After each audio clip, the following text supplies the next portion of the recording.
اعوذ باللہ من الشیطان الرجیم بسم اللہ الرحمن الرحیم۔ السلام علیکم ورحمۃ اللہ وبرکاتہ۔ ماہ رجب کی سنتیں صحیح حدیث کی روشنی میں۔ کیا آپ جانتے ہیں ماہ رجب میں کون سی سنتیں واقعی صحیح حدیث سے ثابت ہیں اور کون سی باتیں صرف مشہور ہیں؟ آئیے سچ جانتے ہیں۔ سب سے پہلے یہ بات یاد رکھیے، ماہ رجب کے لیے کوئی خاص نماز، خاص روزہ یا خاص عبادت نبی کریم صلی اللہ علیہ وسلم سے صحیح حدیث میں ثابت نہیں ہے۔ بہت سی چیزیں مشہور ہیں، جیسے 27 رجب کی خاص نماز، صلاۃ الرغائب، رجب کی مخصوص روزے، یہ سب تو مشہور ہے، مگر احادیث سے نبی کریم صلی اللہ علیہ وسلم سے ثابت نہیں ہے۔ یہ سب صحیح حدیث سے ثابت نہیں ہے۔ ان کا کرنا، ان نمازوں کا پڑھنا، 27 رجب کے خاص نمازوں کو، صلاۃ الرغائب کو، رجب کے مخصوص روزے، سب سنت کے خلاف ہیں اور بدعت کہلائیں گے۔ تو پھر ہم رجب میں کیا کرنا ہے؟ تو اس حرمت والے اس مہینے، رجب کا حرمت والا اس مہینے میں ہم کو کرنا کیا ہے؟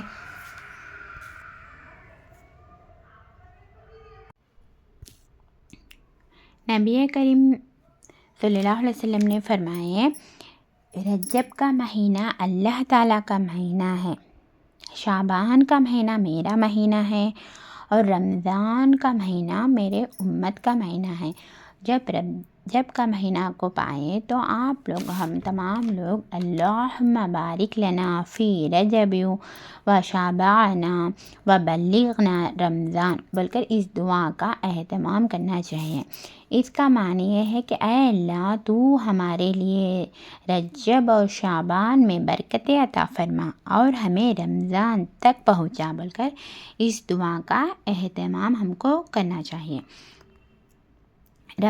رجب میں اپنے کو عبادت زیادہ کرنا چاہیے، کیونکہ شعبان کا مہینہ آتا ہے، رمضان کا مہینہ آتا ہے، اپنے کو زیادہ عبادت کرنے کی وجہ سے ہم رمضان میں بھی اللہ کے اچھے سے خوب عبادت کر سکیں گے۔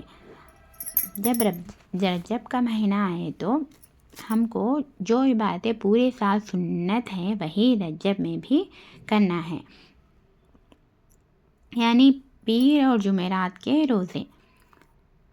پیر اور جمعرات کا روزہ نبی کریم صلی اللہ علیہ وسلم ہر پیر اور جمعرات کے روزے رکھتے تھے۔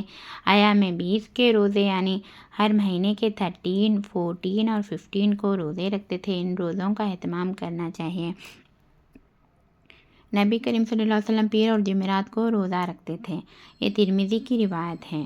اور جب رجب کا مہینے میں ہم توبہ استغفار کرنا چاہیے، کیونکہ یہ مہینہ حرمت والا مہینہ ہے، اس میں گناہوں سے بچنا اور توبہ کرنا مستحب ہے، اور قرآن شریف کی تلاوت کرنا ہے۔ بے شک اس مہینوں میں سے 4 حرمت والے مہینے ہیں بول کر اللہ تعالیٰ سورہ توبہ میں فرماتے ہیں، اس لیے ہم یہ حرمت والے مہینے میں قرآن شریف کی زیادہ سے زیادہ تلاوت کرنا ہے، توبہ استغفار کرنا چاہیے اور ذکر اذکار کرنا چاہیے، نفلی نماز پڑھنا ہے، تہجد کی نماز، قرآن کی تلاوت اور درود شریف کی کثرت ذکر کرنا ہے اور دعا کرنا ہے۔ اللہ کو سب سے زیادہ محبوب عمل وہ ہے جو ہمیشہ کیا جائے، اور ظلم اور گناہوں سے خاص پرہیز کرنا چاہے۔ اس مہینے میں خاص طور پر حرمت والے مہینوں میں گناہ کا وبال بھی زیادہ ہے، اس لیے ہم کو ظلم اور گناہوں سے خاص کر پرہیز رہنا چاہیے۔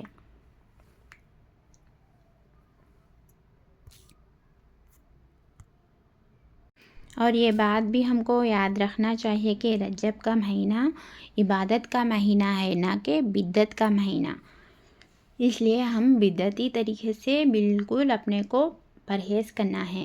قیامت کے دن اللہ کے رسول صلی اللہ علیہ وسلم جب بدعتی لوگ حوض کوثر پر آئیں گے تو اللہ کے رسول صلی اللہ علیہ وسلم انہیں رسول صلی اللہ علیہ وسلم سے دور کر دیا جائے گا۔ رسول صلی اللہ علیہ وسلم نے فرمایا قیامت کے دن کچھ لوگ میرے حوض کوثر پر آئیں گے تو انہیں مجھ سے دور کر دیا جائے گا۔